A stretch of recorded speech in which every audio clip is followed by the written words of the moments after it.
So anyways, what's up, fucker? How the hell are ya?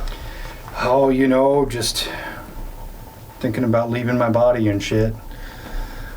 Yeah, definitely retuning my fucking energies to get pretty wavy, you know? Yeah, I'm thinking about remote viewing, like somewhere around where Gina Carano showers. We can get you the coordinates. Science purposes only. Yeah, just for research. Yeah. Mostly. Mostly. You know, I was just thinking about while you were going to the bathroom was, so I think that maybe just even like researching this stuff and thinking about it is kind of the starting point of starting to transition and tune your frequency to a different, you know, a higher level or a increasing our bandwidth. So, that being said, we went out this weekend. I told you we went out this weekend. We went to this karaoke bar for my sister-in-law's birthday party. And so there was like 40 people there for this birthday party, like all my sister-in-law's like family and friends and stuff like that. And they were all doing like karaoke and shit. And Kara and I got there a little bit late, and so we were sitting kind of, they had like these two huge tables, and we were sitting kind of just like two tables over here, then we had a four top, just kind of at the end of these tables.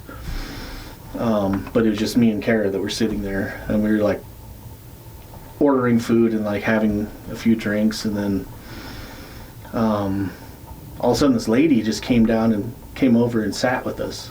Like, she sat down in one of the chairs. She's like, you mind if I sit here?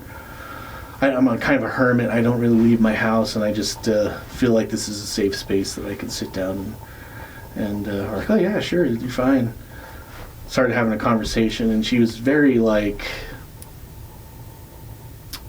a very like open-tuned person, like her into like energies and stuff like that, like almost one of those people that, you know, previously I'd be like, yeah, she's the type of person who has rocks in her pocket. Yeah. Like, she's a person who knows her way around Reiki. Yeah.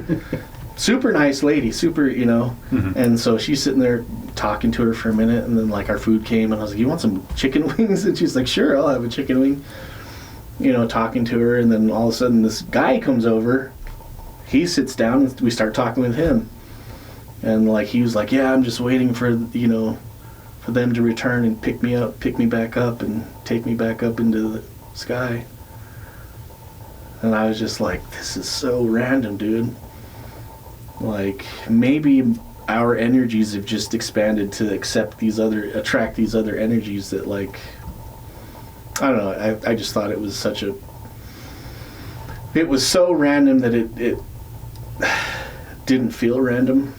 It seemed like it was like something that was attracted to us. It's either that, or it's either something supernatural in nature, or just people were fucking hammered as shit. Yeah, or that guy was like, they're gonna come get me because I need to go steal more catalytic converters or something, you know. But yeah, he came over and he was sitting there talking to us for a while, and like he was like, dude, I want to get your phone number, man, call me. And like, so I was like, okay, called him, and then he's like, I love that hat, where'd you get that hat? I was like, oh, my wife made it. And then he's like, yeah, definitely call me because I want to buy one of those hats. And then another guy came over, and he's like, hey, what are you guys doing? And we're like, just chilling. And he's like, do you guys remember planking? I was like, yeah. And he's like, you want to see me plank? So he like was trying to plank on the stools like across from the table from us, like, and it was such a random thing that it was just like, have we gone too far? Like, has my consciousness expanded just to the space of like all-encompassing of all these random people. Yeah, just magnetic and Or maybe I frequency. just haven't been out to a bar in ages, so that's just the typical world now. Yeah, it must just be you, because I go to the bar and nobody will talk to me. I go with my friends and sometimes they don't even talk to me. No, they're like, the lady and the guy were just like, dude, this guy's awesome. You just have great energy. Like, dude, I was literally just sitting here trying to eat chicken wings. I agree. I think you have great energy, but you're not a random person in the bar to me. Yeah. I know you. Yeah. So maybe you just like, your bandwidth is just opening up, ever widening. Ready to remote view, do some astral detective Work. What was it you said right after we wrapped on the last one? Astral glide. You do some astral gliding. Yeah. That needs to be a shirt. Definitely ready to do some astral gliding. Astro gliders. Astral. Let me gliders. be your astral guide. Take you to Nirvana. Let me be your astral guide. That's So yeah, odd. we just talked about astral projection. And so we're going to get into remote viewing. Remote viewing. So yeah, remote viewing is super interesting. Super interesting. To the point where the CIA has been using it for a long time, just like with astral projection, but I think some of the data is a little bit more quantifiable with remote viewing, because there's been quite a few cases with actual proof. Yeah. And some things are a little far-fetched, but at the same time, with some of the people they come from that have these proven cases where they have this high accuracy of remote viewing, and then they remote view something else that's completely outlandish, and they give their perspective on it, and you're like, wait a second, hold the fuck on. You're melting my brain. Yeah, are you on so super serious and accurate on one hand and so full of shit on the other hand? Yeah. Are we in that like 15% margin of error, or is this the 85% accuracy? Yeah. And so with that, there's two big names with remote viewing. There's Ingo Swann and there's Joe McMoneagle. McMoneagle. Big Joe. Big Joe. Uncle Joey. Uncle Joey! Joey. So you could delve into his history at any point, but I'd rather just tell some of the more fun stories. Yeah, I mean, I went down such a rabbit hole with him, and he talks about a lot of the same stories, but like even on the Sean Ryan show, his interview with Sean Ryan was like 6 hours long. Yeah. And I listened to the whole thing, fucking totally enamored the whole time, just like, what? Yeah. Well, and not just that, but there's been other people he's worked with that will tell stories about him. Mm-hmm. And you can always tell when somebody's like hyperinflating another person. Yeah. But this goes like beyond a hero worship. Like, these people tell these stories about him and they're dead sincere about it. And even him, to a degree, when you hear him talk, he kind of reminds you of like a cool old uncle or your grandpa, where he'll tell these stories just offhandedly about these remote viewing experiences, and it's not dissimilar from like when your grandpa would tell you about, you know, when he was a young hooligan rolling around in his Model T. Yeah. They have the same energy of when he's telling these stories, to where you don't question it, you just believe it because his energy is on point with it. Yeah. And I was almost like so that, cool. like downplayed, humble, like Yeah. like It's no big thing to him. talks about it. He talks about like a lot of the things that he talks about and says this is what happened. He thinks he just talks about it as a matter of fact, and like same thing I would talk, like I just told you about the bar the other day. Yeah. You know, I'm joking about it, but at the same time all that shit actually really happened. Yeah. And it's like, And never at any point did I be like, nah, he's full of shit.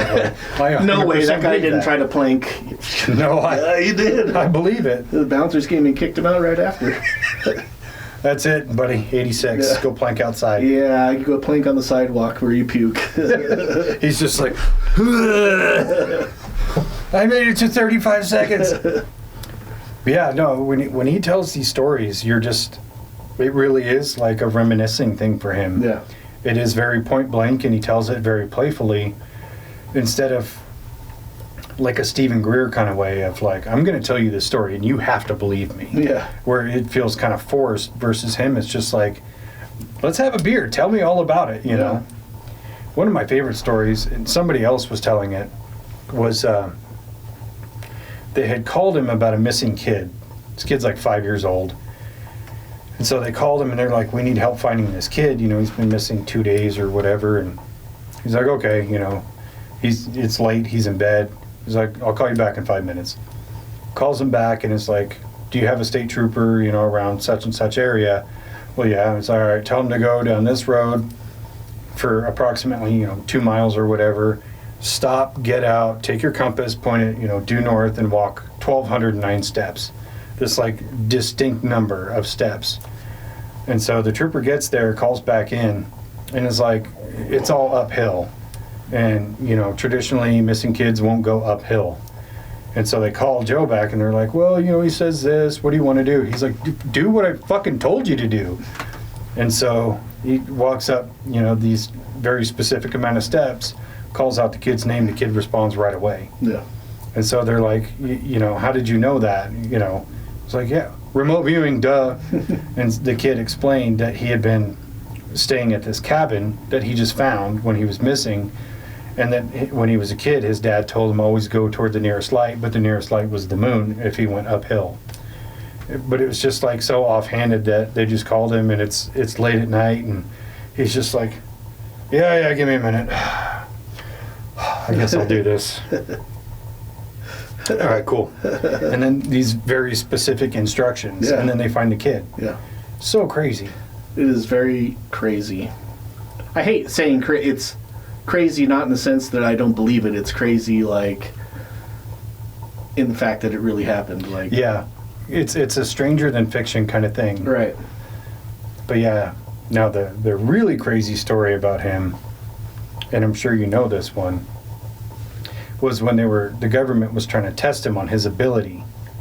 And so they put him in a room with a sealed envelope and told us, you have to remote view what's in the envelope and then remote view from there. Mm-hmm. And so he remote views into the envelope, sees coordinates, goes to those coordinates, and it's on Mars. So however long ago, and he sees Martians fighting. Well, he doesn't even, so they give him the coordinates. This was actually a thing that was developed by Ingo Swann, who was kind of a precursor to this whole CIA program. He was doing studies at the Stanford Research Institute, SRI. Mm-hmm. Part of that whole Russell Targ, Hal Puthoff study that they were doing. So they developed a program, a way to test people to see that, like, you know, to have no outside influence on what they're talking about. They would just give them GPS coordinates.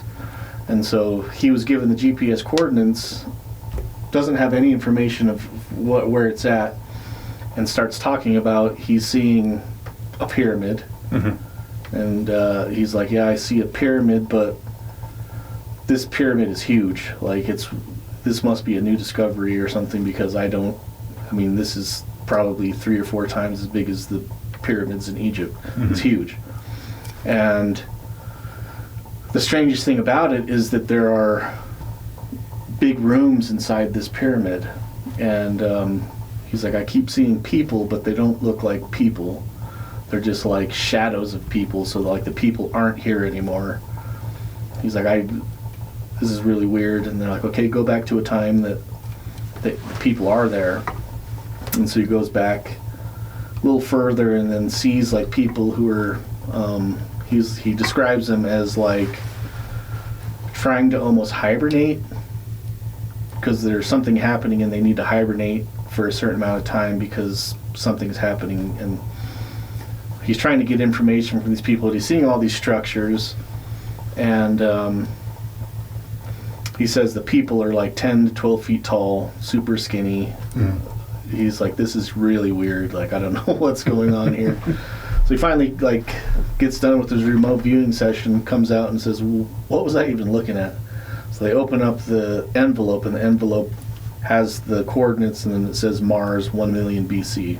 So it's like 1 million years ago on Mars. He claims that he was remote viewing pyramids and humanoid people that are like 10 feet, 12 feet tall, and doesn't, saying that they were preparing for this time, that like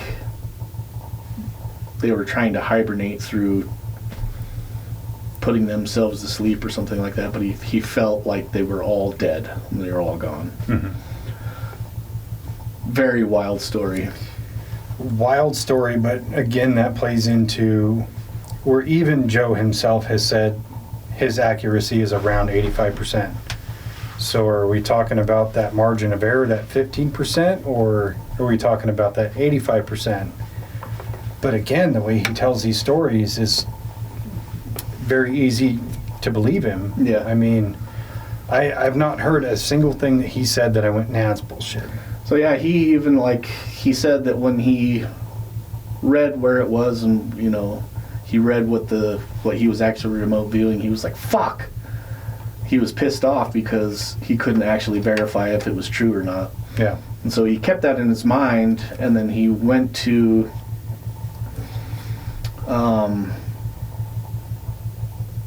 what is it, the Jet Labs propulsion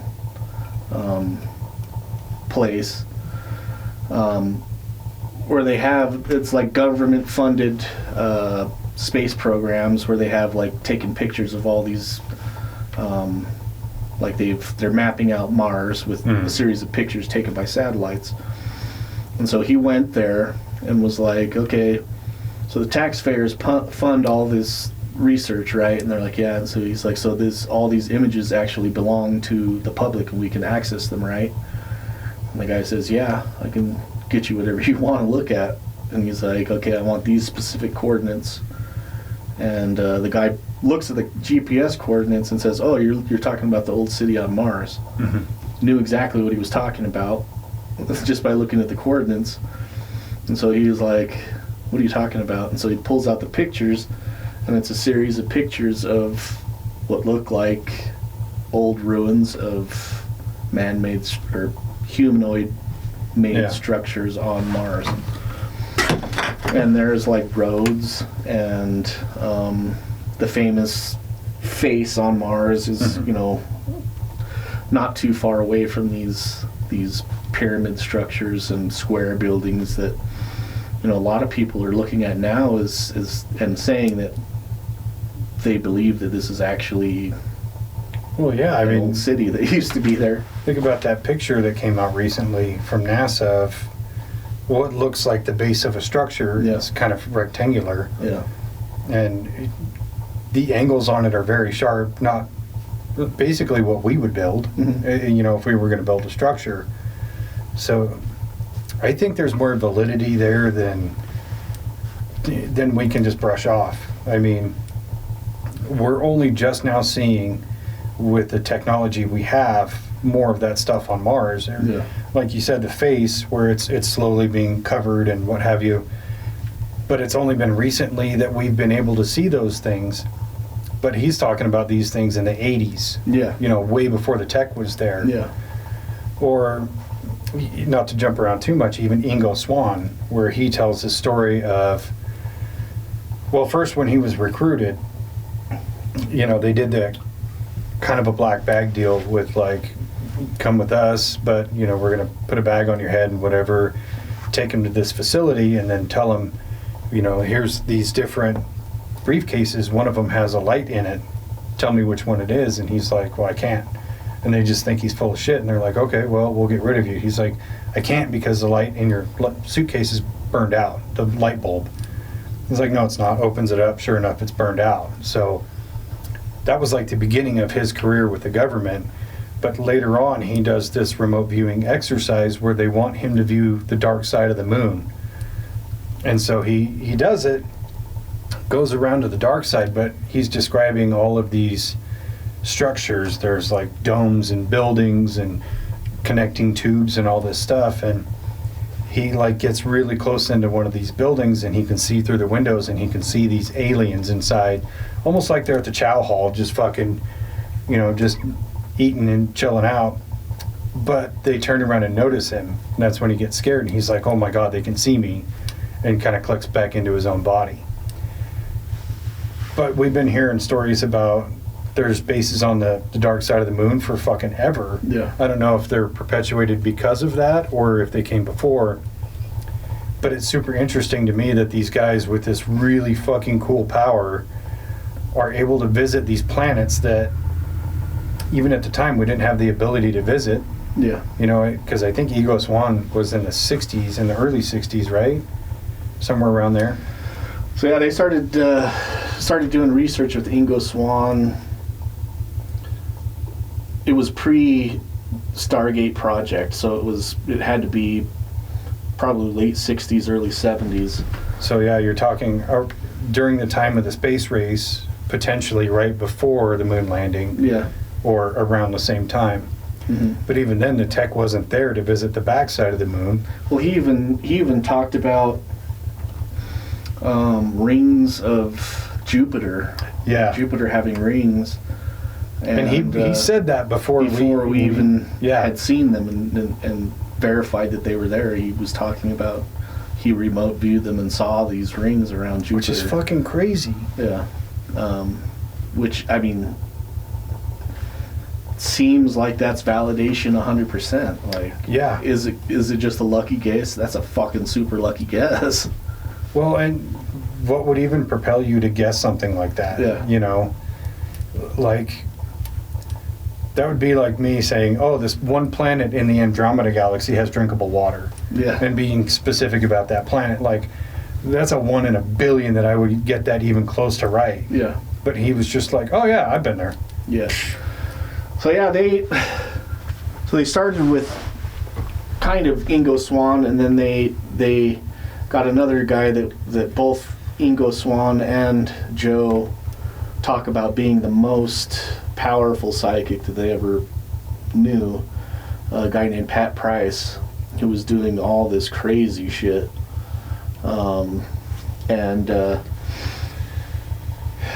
Before they even started the project, the CIA got involved because they had seen what they were doing with Ingo Swann and wanted to see if they could use it as psychic spying. And so they were having this guy, Pat Price, kind of give them coordinates, and he would actually track in his mind all the Soviet subs. Like, he would just have a map of the oceans and then would just put pins in different places, and he was... That's a lot of goddamn space. Yeah, and he would keep track of where all the subs were all the time, and somebody would come and like take all the pins and move them, and then he would just go back and grab one pin at a time and just like, you know, the pins that represent certain subs, put them back in the board exactly where they were while they were tracking them. Which, I mean, really, if you look at it from like a defensive intelligence aspect, it's a huge asset to have. Oh, enormous. So, you know, they were dumping a lot of money into, you know, through these black programs, these dark programs that, you know, were didn't really exist at the time, you know. And so the CIA was like having him do stuff, and it was like 6 months after the CIA got involved, after they found out how powerful of a psychic this guy Pat Price actually was, he ends up dying. He had a history of heart problems, and so like he dies. The people come and take him to the hospital. He's dead, like, and so like, but the hospital reports that somebody else brought him there. They didn't say who it was that brought him there, but the guy had a briefcase. Gave him gave the hospital his records of having a heart issues, and he died of a heart attack. He's had heart problems in the past. We can go ahead and you don't have to do an autopsy or anything, and have him cremated. Yeah. So they did all that stuff, cremated him, and then notified his wife that he was dead. Yeah. Shady. Yeah. Yeah, I remember hearing that and going, like, how does anybody buy that story? Yeah. Like, a little bit of Thorazine will just handle that. Yeah. Done. Well, at the same time, the CIA had been, they kind of came out and said that they had developed this gun that can shoot a dart into somebody and make them have a cardiac arrest. Yeah, and leave no trace. And leave no trace. That was like a year later that they proved that they had that CIA weapon that they had developed. Yeah, we got to give it like just enough time to escape liability. Yeah. So I mean, like, hey, do you remember last year when that really cool psychic guy died of a random heart attack? Yeah. Anyway, we had this fucking cool gun. So from there, I mean, they got Ingo Swann involved in it, and then they started recruiting from the Army people with an aptitude that they thought were probably more likely to have these kind of psychic abilities, and so they started pulling people and giving them these like random tests. And Joe McGonigal talks about how he was kind of drafted into the program without him knowing it, and just was kind of like almost steered in this direction without his knowledge. And then, like, they would never do that. Ended up going to Vietnam, but he had a history, or like people knew him, like the people in his platoon knew that he would kind of know exactly what was going to happen before it happened. And so, they got into this barracks, and then he told all the people, like, he was like, we can't move into these barracks, they're not reinforced. And they're like, just get in there. And so he told all his guys to sandbag all their cots and shit. And so as soon as they got done sandbagging their cots, they got hit, they got attacked. And the only thing that saved all of them was because they had sandbagged their shit. And so he was telling stories about how he would be like, they'd be out just waiting for, kind of just in Vietnam at camp, and then he would just like have a feeling, and so he would just start walking into a bunker, and then all of a sudden everybody would just follow him into the bunker. Yeah. And then something would hit and blow up everything around him, and so all these people would just get saved by him just having a feeling. Which transcends the whole remote viewing into something else. Yeah. Where a premonition, even if it's not founded in anything, or you can't actually see what's going to happen, but you have that gut instinct that seems to be right 100% of the time. Excuse me. That's way more than just remote viewing. Yeah, so he had this reputation for being somebody that had this like ability to kind of read the energy and have a premonition of what's going to happen, and so he kind of got drafted into this program that the CIA was looking into, and became remote viewer number 001, and was one of the most celebrated through like medals and shit like that. Operator in the CIA program. Anybody who's heard of remote viewing knows him or Ingo Swann. Yeah. Just because they're so prevalent in that field, I mean, even what's her name, Angela Ford, she did an episode of the Sean Ryan show where she was a psychic for the government. Those were kind of like heroes to her in a way. I mean, she didn't kind of hero worship them, but understood like their abilities were something to behold. Yeah. Which, I mean, if you're in Vietnam and dude's like, hey, we got to do this or we're going to die, and then you do it and you don't die, you're kind of like, all right, whatever you got to say, I'll listen. You just tell me what to do and I'll fucking do it. You need sandbags? I got fucking sandbags for days, dude. So let's go back to the difference between astral projection and remote viewing. So we kind of talked about it before, where astral projection is more of a consciousness thing, like a non-physical thing, but remote viewing does seem to be more of a physical thing, especially when you look at it through the Dark Side of the Moon story with Ingo Swann, where the aliens could see him. Do you think that's just like a him case, or is there something to be said for when you remote view, like your presence is there somehow? I would have to think that, like,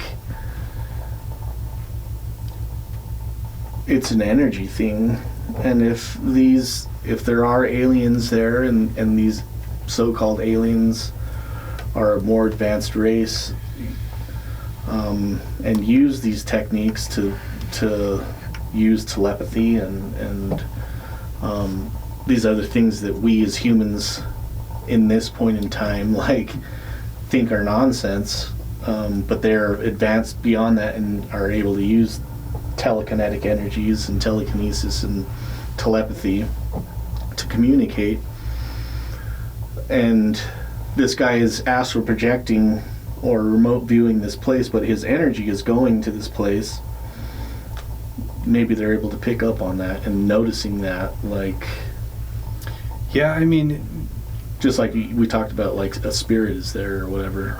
Yeah, it would make sense, because if you are projecting your consciousness into another place, or at least some amount of your consciousness to another place, and we've heard stories for forever about how aliens communicate telepathically, then they could telepathically visualize your consciousness floating around. Yeah. Which is really cool. But the story about Ingo Swann moving the dial on the magnetometer, that shows that there is something physical with it. And maybe it's just him, but it could be all of them.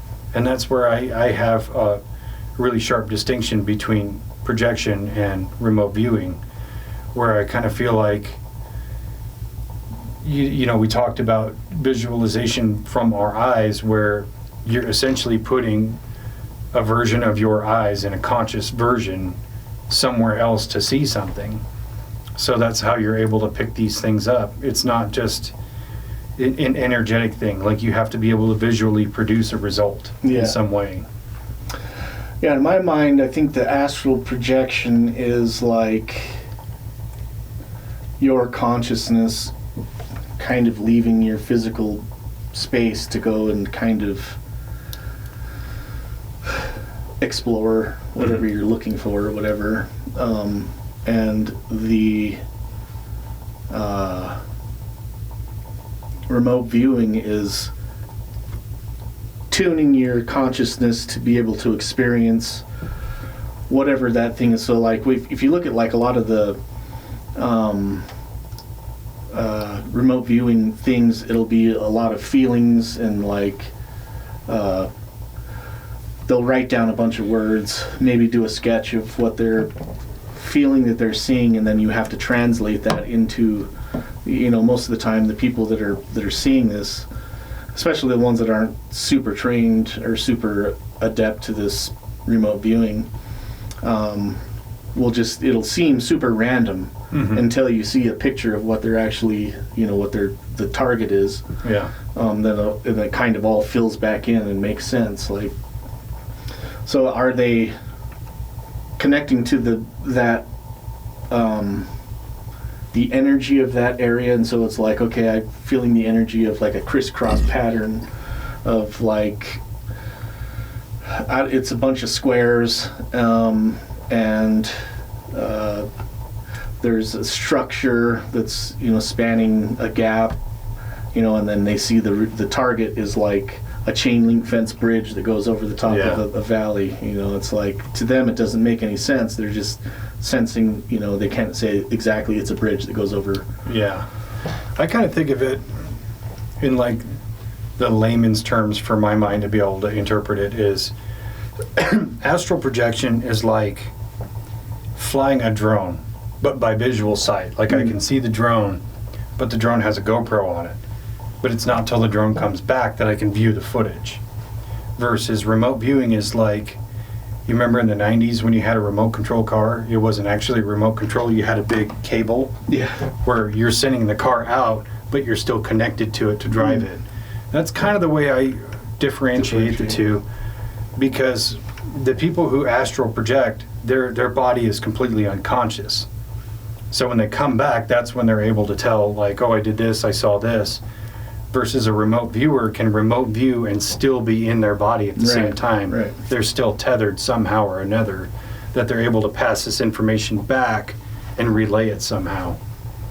And with Joe's case, where he did that interview, I think it was on the BBC, where they were trying to test him. So they put out 4 different envelopes, and in each envelope had a different place to go. So they gave one of the news anchors one envelope, like he chose it. And he got out in the car, opened up the envelope, they went to the place, and he had to remote view where that anchor was. And it was just like that. It was very fragmented the way he described it. He's like, I'm kind of seeing something flowing, like maybe water, I can't tell, and then these half circles and whatever. And the view that news anchor was looking at was a bridge where it had these half circles under the bottom and water going underneath. But as he's describing it, you're like, get the fuck out of here. But when he's finished with the picture and you realize it's exactly what that guy's looking at, he just can't like adequately describe it. You go, okay, that makes a lot of sense. Yeah. But yeah, having that distinction between the two has really helped me kind of understand both of them separately, I think. Just because of the idea that one version requires you to still be awake and one requires you to be asleep, essentially. Yeah, I think that maybe one is just a version, a heightened version of the other. Like maybe remote viewing is just a higher level of astral projection of where you can do it while you're conscious.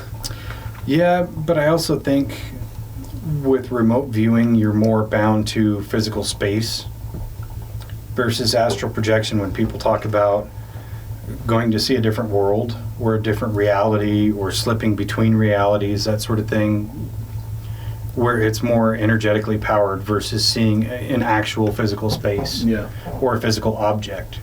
Because some of these guys, you know, they'll remote view inside an envelope, see what's written down on a piece of paper inside an envelope, which is still a physical space. It's just a really small physical space. Yeah. There was even a thing where they were trying to do that experiment, and so they brought the envelope into Ingo Swann. Said, okay, tell us what's in the envelope. And he's like, that's dumb.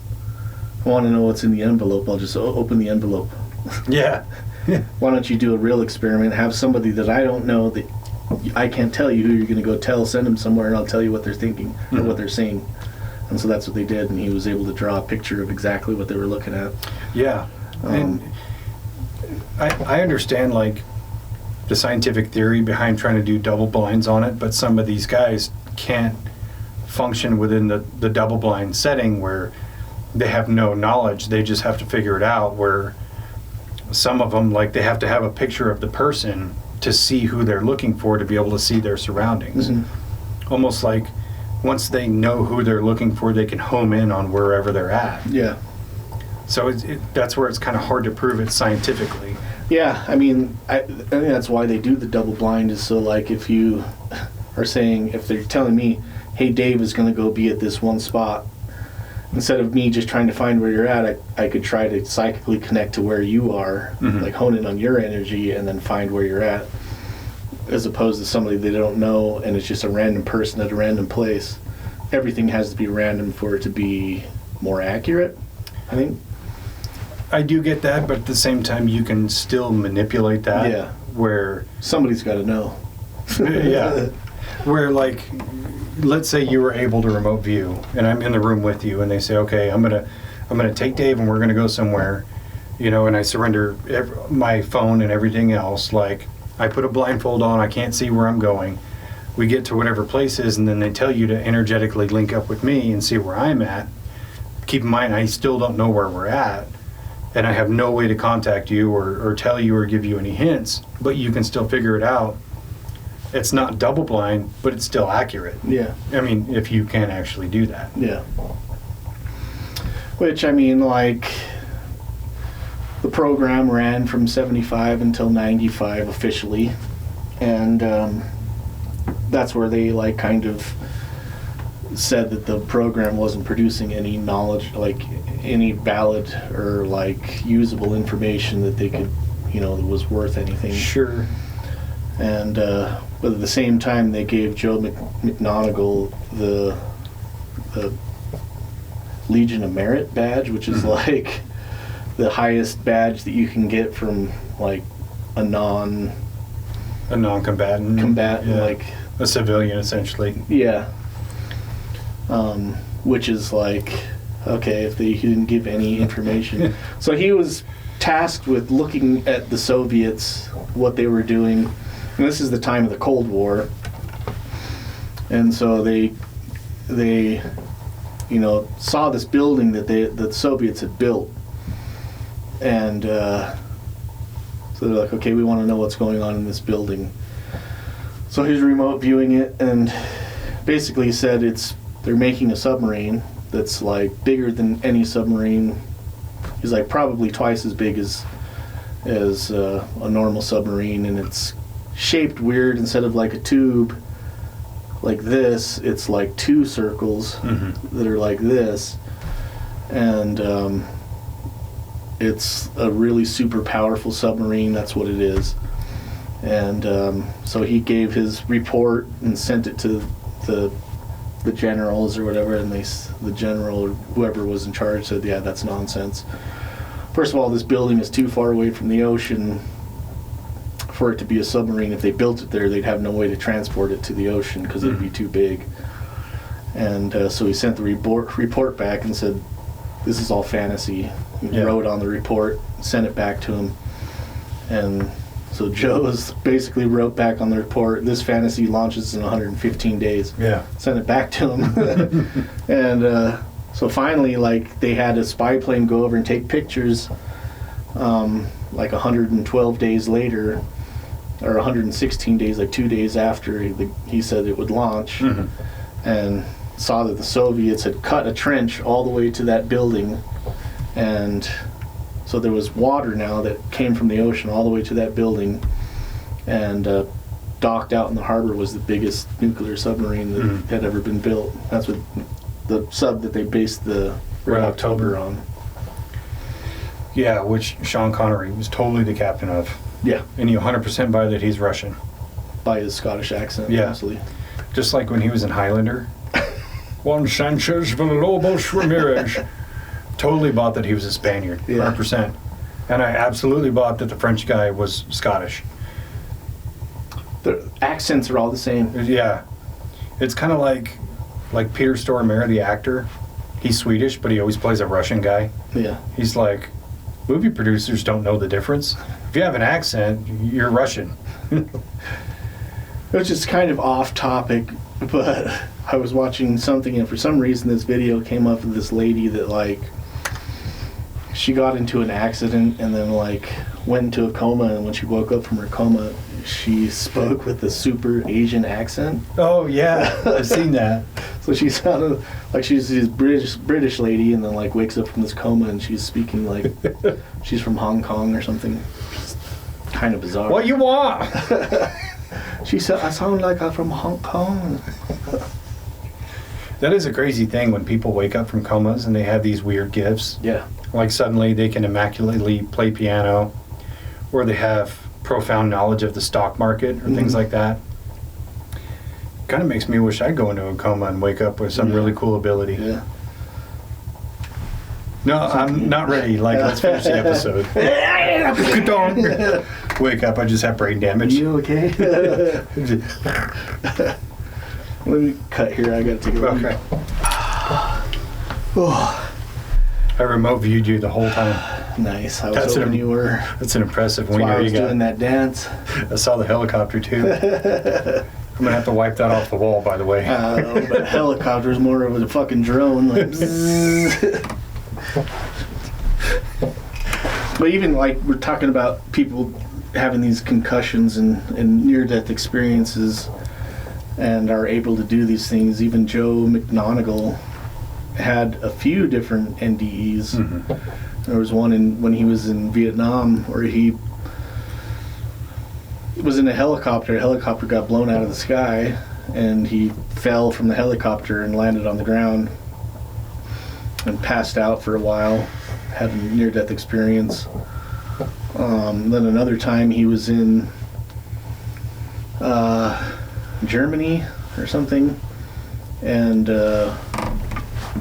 believes that he was poisoned by somebody, and so he died out on the street, and they picked him up and rushed him to this hospital, and the whole time he was having this out-of-body experience. Talking about him like watching himself being resuscitated on the ground, and like every time the guy that was doing CPR would like do chest compressions, he would snap back into his body, kind of wake up for a second, and then like snap back out, and then be like on the side standing there watching what's happening. And then going to this hospital, and then as soon as he was in this hospital, he was in this place that was like just full of light, and just being engulfed in light, and so he's kind of like he was going to heaven or whatever. And then all of a sudden he like snapped back into reality, into his body, and sat up and that he had been out for like 2 days. Sat straight up and yelled out that God is light and it can never be destroyed or something like that. And his roommate, the guy that was there in the room that thought he was dead this whole time, just like called the doctors. Said this guy's going crazy. But kind of after that is when he was put into these programs. Yeah, it sounds like that's where the CIA was beta testing the first version of that heart attack gun. Maybe. They're like, fuck, that didn't work. Yeah. Make it stronger. Yeah. Give this one just a little bit more zip. Can you increase the dosage a little bit? Well, I mean, even going back to the near-death experience episode we did, or after-death experience, where a lot of these people, they die at the hospital on the table and they can see everything in the room because they're essentially also having an out-of-body experience. And I really do think there is something to it where I don't know how to adequately describe it. Your vessel dies, but your consciousness is still there for whatever reason. That when you go back in, where there's no more veil between you and the other side anymore, and that's got to be like the ticket of how these people are able to do these things. Whether it's summoning UAPs, astral projection, remote viewing, or the ability to see the future or see future events. There's something to it, because that is the through line with every single one of these characters, is that they've had near-death or after-death experiences in their life. And it seems like the more you have, the more abilities you have. Yeah. It's almost like once you've seen outside of the prism of reality, your capability of seeing that through that prism differently is shifted, so you can you can tap into or tune into or click in or out of, you just see that there is no more prism. You're not bound to it anymore. It's almost like everybody is on the same freeway going the same direction, and once you've taken an off ramp, you no longer have to get back on that freeway. You could just fly above everybody now. But maybe that's like the secret to creating superheroes, is you got to kill them over and over. Kill them, resuscitate them. Yeah. Work for Deadpool. Or maybe it's like, we've talked about in kind of a multiverse scenario where you have a near-death experience, but in how many other realities through this multiverse that version of yourself dies in that situation. Yeah. And so you're like the one, Jackie Chan in the one, where you're absorbing all that energy that is lost from these other versions of yourself. You're combining that energy into your own force. Well, that would actually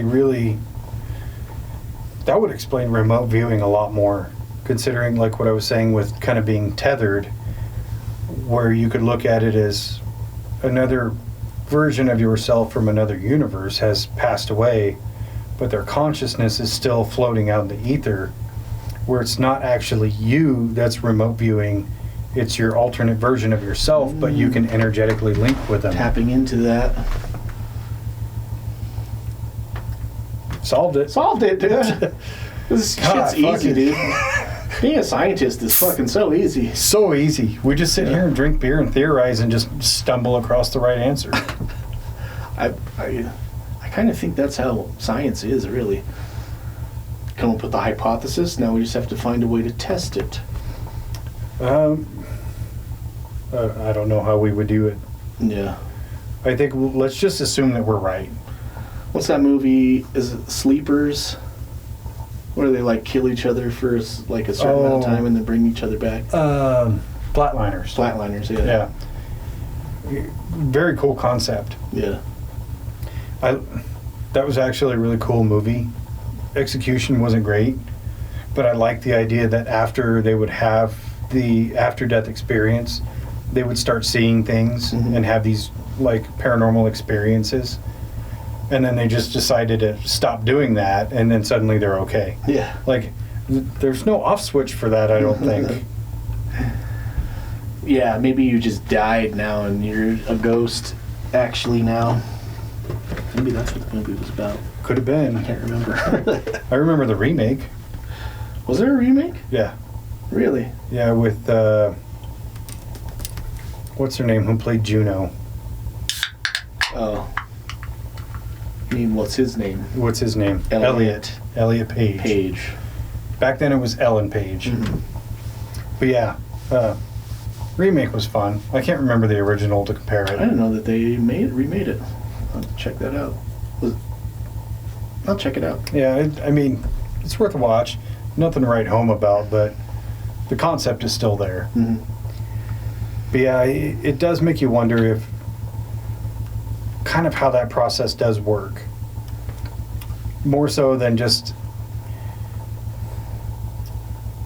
I don't know, I kind of want to give it credence beyond just saying we can all do it. I like subconsciously want there to be a factor that has to be put into place. Otherwise, what's to stop us from doing it by accident and en masse? I think that I think that Joe kind of talks about that in saying that the way to really do it and be like conscious about doing it is just through a lot of focus and practice. And most people aren't really willing to put the time into or have the time to do it.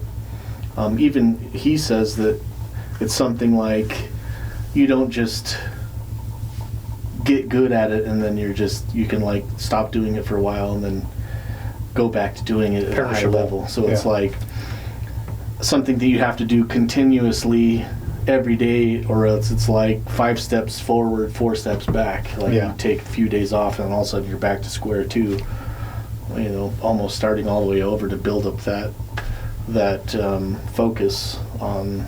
Well, I think that goes with everything, right? I mean, you think about a professional athlete, you know, they're going to go through their training season, their game season, and then in their off season, they're going to fuck off, eat food, drink beer, and get fat. Mm-hmm. And then when they get back into it, it's going to be a rough go for a little while till you build that muscle memory back up. And it's the same with, like, writing. You know, if you like to write, you should write something every day.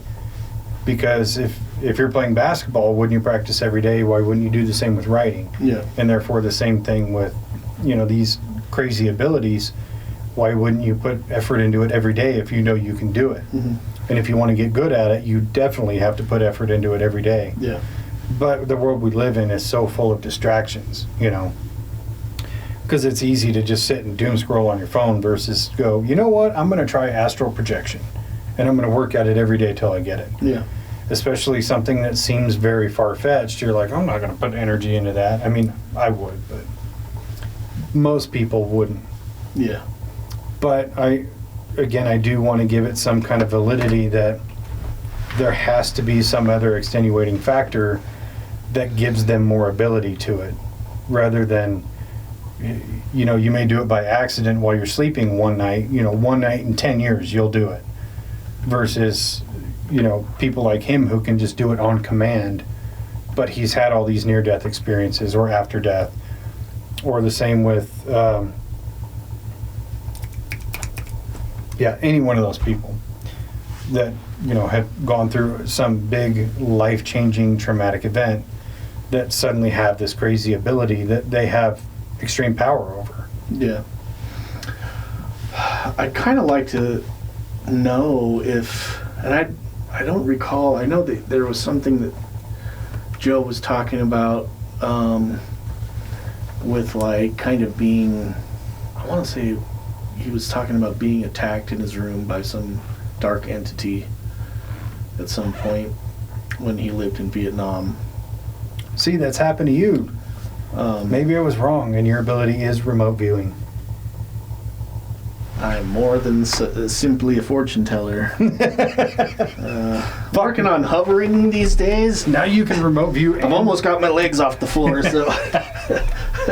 Well, now that you can remote view and fortune tell, that makes you more powerful than me. Yeah. I gotta come up with another ability. We'll work on it. These things take months. I want something practical, though. I want, like remote ejaculation. Like, I just think about it and make somebody ejaculate. You're welcome. Dude, can you imagine just, like, being in a meeting at work and you're just bored and you're like, let's spice it up. Everybody suddenly like, ah. And you get an orgasm, and you get an orgasm. It's just like all at once, everybody's just like, going down the line. Can you imagine that party line at the bar? You could be, you know. We didn't have to go to the bar at that point, dude. Well, you could just be, you know, talking to some lovely young lady and be like, I have a party trick I bet you've never seen before. I bet I can. Bet you never experienced this before. This is going to be really special. No, you can't do nothing. Watch. Sploosh. Oh, God. You're going to get whatever you want out of that one. Yeah. Just saying, it'd be cool. Yeah. And it would be, like, really helpful if you were ever being attacked. Have you seen that fucking, the Jedi thing with that? Oh, where he's... Yeah. They're like about to duel with the fucking, and he's like... Realistically, like, if I could remote view, which this is probably the reason why I can't remote view right now, at least, because I would fuck with people so hard. Think about this, like, especially if remote viewing, you can manipulate physical matter while you're doing it. You know, like you can go swan move the magnetometer, right? Yeah. I would do something like, in my physical body, I would text Scott, hey, do you want to go out tonight? And then I would remote view right into his house, just to the moment where he picks up his phone, and right as he's texting me some bullshit reason of why not to, squirrel tap. Oh, fuck! And then he texts me back, oh, I can't tonight. Oh, it's all good. Never mind, I found somebody else to go hang out with. That I actually want to go out with. Never mind, I just remote viewed into Spencer's house. I saw his calendar was clear. I hit him up. He's cool. Yep. Just joking, Scott. You should come over sometime. I'm not. Fuck you. I'm kidding. Kind of. He's an easy target. We just have to plan on doing another movie. It seems. Yeah, that's the winning ticket. Yeah. No, if I could remote view, I couldn't be trusted with it. At this point, I don't think I would either. I'd just probably be like remote viewing stupid shit. See, that's where we kind of have the credibility of being somewhat crackpot podcasters, because I would go remote view like Area 51, Wright-Patterson, Dugway, the White House. I'd remote view all these places with all these crazy secrets come on here and do all these episodes about this is what I saw and blah blah blah, and they'll either write me off as a a crackpot, or they're gonna be like, how the fuck do you know that? Yeah, I would probably just remote view boobs like All day long, dude. That all day long. That's why I couldn't be trusted with it. That like I wouldn't do anything, but it'd just be like, hey, nice tits. Hey, congratulations. I'm just permanently at Cindy Sweeney's house. Yeah. Boobs. Remote viewing boobs. Yep. So yeah, I mean, this whole time I was researching and I was like, dude, I'm gonna fucking start listening to some binaural beats and get my fucking hemisync going on. I'm gonna fucking start astral projecting and then move into some remote viewing type shit. But I haven't done any of that stuff yet. I haven't either. It's been busy. Yeah. But I had been thinking about it, of like, how do you find the correct space for that, And I thought, what would probably be best is just kind of like out in the desert at nighttime. Put your headphones on, just sit there, listening to your dual frequency, trying to get your hemisync going, and the next thing you know, you're just like floating around. Yeah. I'd want to do it in somewhere with a roof, though, for some reason. I'll get you a tent, little pop-up pavilion. Yeah. Yeah, I think that my mind would be too preoccupied about like, what if it actually works and I float away from my body? Well, that's where I kind of thought the big, wide open space where, let's say you are floating around, you can identify where you're supposed to go, because if you've ever been in an airplane and you look down and you see all the houses and shit, and you're like, oh, where's mine? Fuck. Versus, one open field where you're like, oh, I'm right there, right next to the truck. And you just go find somebody else that's astral projecting and just hop into there. Yeah. Like, dude, you want to switch for a minute? Yeah. Freaky Friday, this shit. Fuck yeah, dude. Maybe that's what that movie's about. We just didn't ever realize it. Yeah, actually. Well, I mean, did you ever see like the pseudo remake version with Vince Vaughn? What? Yeah, I haven't watched it. I only know like the synopsis, but there's a version of Freaky Friday where Vince Vaughn is like a serial killer, and he ends up accidentally switching bodies with like a 16 or 17-year-old girl. Oh yeah. What is that movie called? I want to say it's just Freaky. I'm pretty sure it's just called Freaky.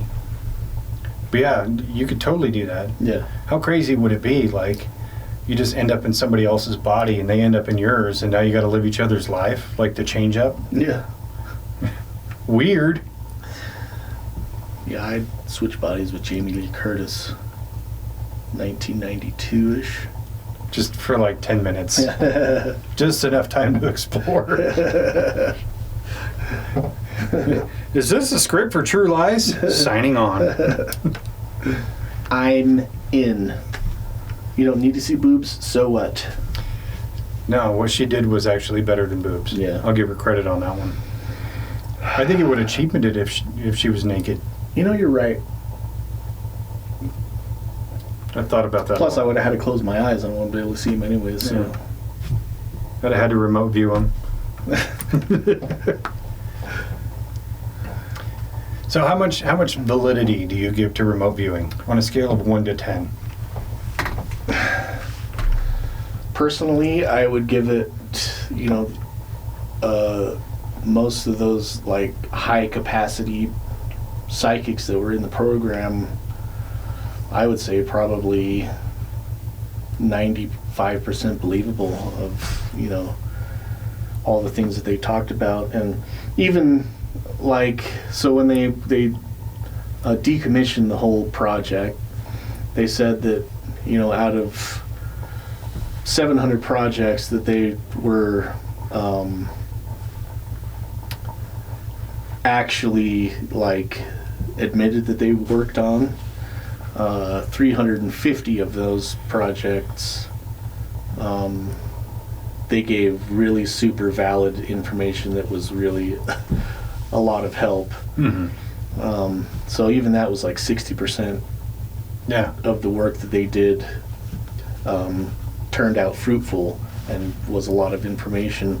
And the remote viewing that he did on the submarine was more recon than they had, in 4 days of him remote viewing, Mm-hmm. than they had collected in like 5 years of trying to figure out what the Soviets had. So I mean, there's proof that it actually did work and is a really huge asset that could be utilized. I think even looking at the factor of 60%, where you really only had a few kind of spearhead figures to a piece that's kind of like taboo at the time, where it's not as widely accepted. There was no Monroe University at the time or anything. It was kind of who. So the people they're bringing in just have raw talent and they're trying to train them. So I could see that, like, the success rate being lower because of that, versus now where, for one thing, it's not this who thing where it's proven that it's a real thing. You would have much higher results. Yeah, well, also with so they said that the program spanned officially from 1975 to 1995, and they had spent, it was like $20 million that they had spent on this program over 20 years, which is $1 million a year, which is pretty low for a government project. Yeah. And, and to get information like what they got with the submarine, as opposed to like trying to build a airplane that can fly high enough that they're not going to detect, which would probably cost 3-4 times that. Yeah. To do one specific task. It was like you had one guy sitting in a room in a wooden barracks in the middle of fucking nowhere, California, or wherever they were at, doing this for whatever his salary was for the year. Well, I remember hearing about Ingo Swann's salary when he was like full time, and it seemed kind of low. Like, I'm gonna butcher it. It was like $1,000 or $2,000 a month or something like that. But adjusted for inflation, it was like $11,000. I heard a podcast about it years ago, and like I said, I don't have the numbers right, but adjusted for inflation, guys making 6 figures a year just doing remote viewing. Yeah. Which in this day and age is not much, where the one lady in California who's part of the water management team makes $750,000 and does half as much. Yeah. So it kind of makes sense that they're spending a lot less on this smaller project than the bigger ones, but they're actually yielding results that they can prove. I think most of the politicians were remote viewing what was going on in California where they went on vacation. Facts. Yeah, so I don't know. I think that the information return on the money being put out was so much higher than the cost. What they were getting for the cost was a lot higher. It was worth it. Oh, 100%. So which is why I don't really believe that they've actually totally ended these programs and it's just some kind of... No, I don't think so either. And one of my putting proofs on that is when you go on YouTube and you look at the two different terms, astral projection and remote viewing. When you look at remote viewing, you'll see stories of Ingo Swann or Joe or the Gateway process or whatever, Stargazer. And you'll see information about that, but when you look at astral projection, there's a billion tutorial videos. There's so much that you could watch or even listen to the breakdown of the Gateway process from the CIA, because you kind of have information and instruction on one category and then story and history on the other. And that kind of shows me of there's a lot more attention on remote viewing because it's viable but it's also trying to not prove the process. Versus astral projection is like, yeah, there's a process and here's how you do it. Because it's almost like watering one down to preserve the other. Of like, yeah, focus on this. You guys can try this one. Don't worry about this kind of thing. Yeah. If that makes any sense. I wonder if it's like they're giving you the how-to on the astral projection, because most of it is like most of these people are just going to fall asleep. Yeah, yeah. This is going to give you good sleep, you know. That's Yeah. what most people are probably going into it for. But on the other hand, we don't want to tell you how to actually remote view, because that's fucking dangerous. Yeah. Think of somebody that can just be like remote viewing the nuclear codes to launch all the nuclear missiles. Like, You can remote view into the FBI office and look at the Epstein list. Yeah. You know, it's dangerous. it is dangerous. But yeah, the fall asleep thing is definitely a factor. You know, when it's like, I want to say it was your right hemisphere is between 15 and 13 hertz, and then your left hemisphere was like 13 to 30 hertz. What if you just put those two sound waves together and it just makes you pass out? Yeah. And then you're going to keep trying it because you're like, I'm going to stay awake this time. Maybe that's what we got to do, is just figure out I guess it'll probably be different for every person what the frequency is, just to fucking cause ejaculation. Ooh. And you just get that fucking tone. Just build it into like a gun. Almost a sound like gun. singing the brown note to fucking make somebody shit their pants. But like, you're just like, and then you just Oh, god damn. Sorry, we gotta kill it. I'm still saying both of those would be really helpful if you're being attacked. If some really big dude was coming after you with a knife and you're just like, ejaculate! Oh! It gives you time to get away. Would you have to have another person? So like, we'd be like, you know, the guys that put their rings together, the Fantastic Four. But like, you're at a bar and like some guy just jumps in front of you and is like, ha. Some guy jumps behind you, ha. So you're getting the two tones at the same time. Like, what the fuck are you? Oh shit. One of us is the bass, the other one's the treble. And when we combine, they ejaculate and shit their pants. They're just like, ah! Does anybody have any water? Maybe a moist towelette? That could be our new superpower. That's our.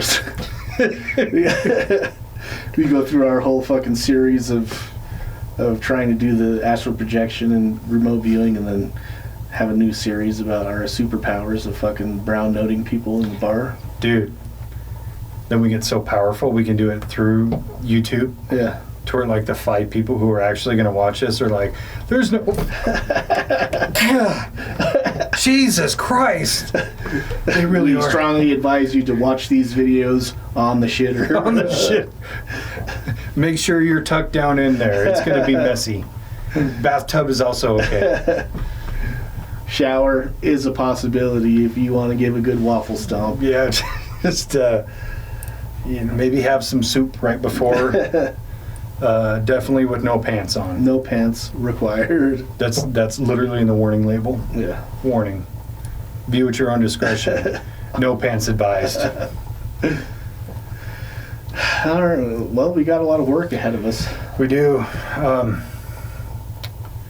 What's the first place you would go if you could remote view? Well, according to Joe, the only way to actually, you can't actually just come up with a place to go remote view. Well, let's just say theoretically. Theoretically. Anywhere on the planet or out of the planet, doesn't matter.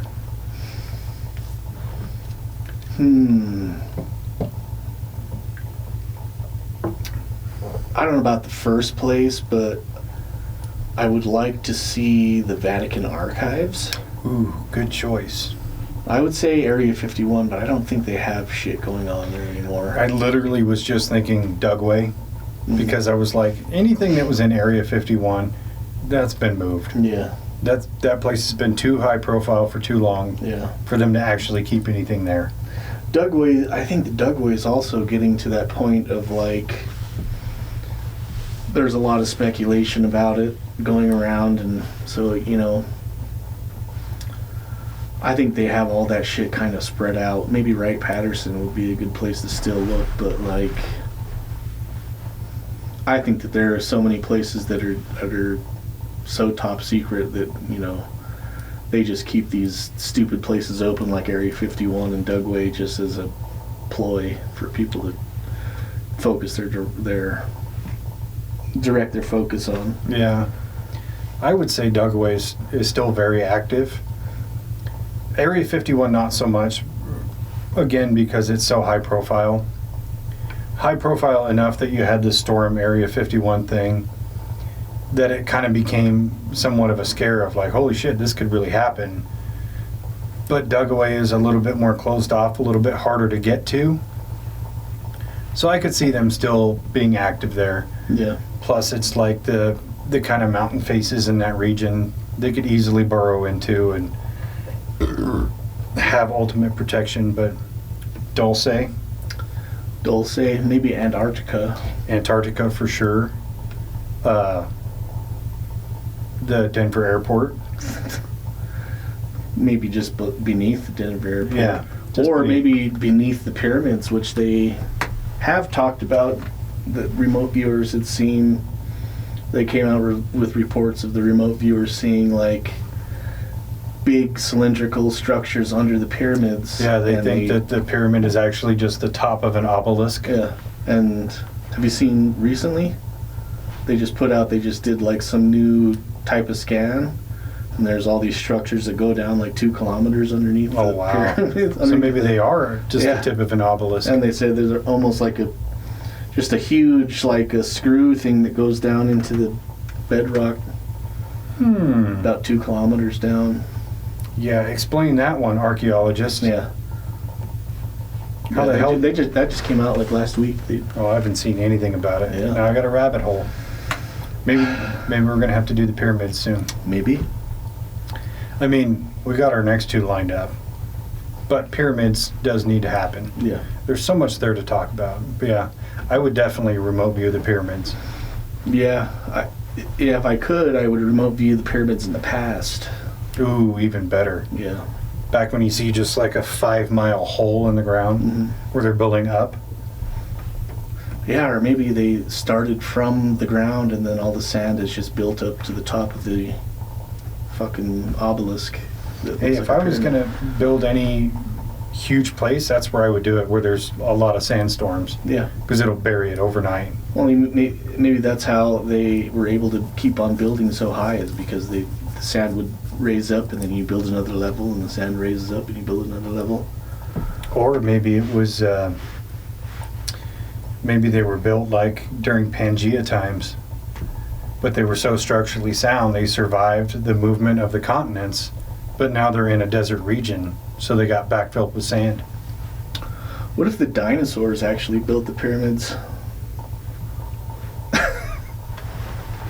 The lizard people. The lizard people. Yeah, let's put another fucking check one on that. We just solved all of that. It was built during Pangea by the dinosaurs. By the dinosaurs. Solved it. No need to do an episode on the pyramids. I think we should just have a whole TV show where we just do that. They're just like, hey, how do you think this happened? Oh, we have a few beers. All right, here's what happened. It just makes up some wild Next shit. caller. Next caller. That was a dumb question. Like, how do you think we cure cancer? Nobody gives a fuck. Yeah, they already know the cure for cancer. It's ivermectin. It's horse dewormer. But yeah, we'll have to look into the fucking pyramids. For sure. But I'm glad we did talk about this one. I'm glad we talked about this one and astral projection. Yeah. Especially separately. As separately as you can. If anybody has any questions, I'll be your astral guide. Well, Dave will be your astral guide. Yeah, you will. Or I'll bring all the Astro Glide too. Yeah. Like, whatever you need. But yeah, it was good. Let's kill it. Okay, love you. Bye-bye. Bye.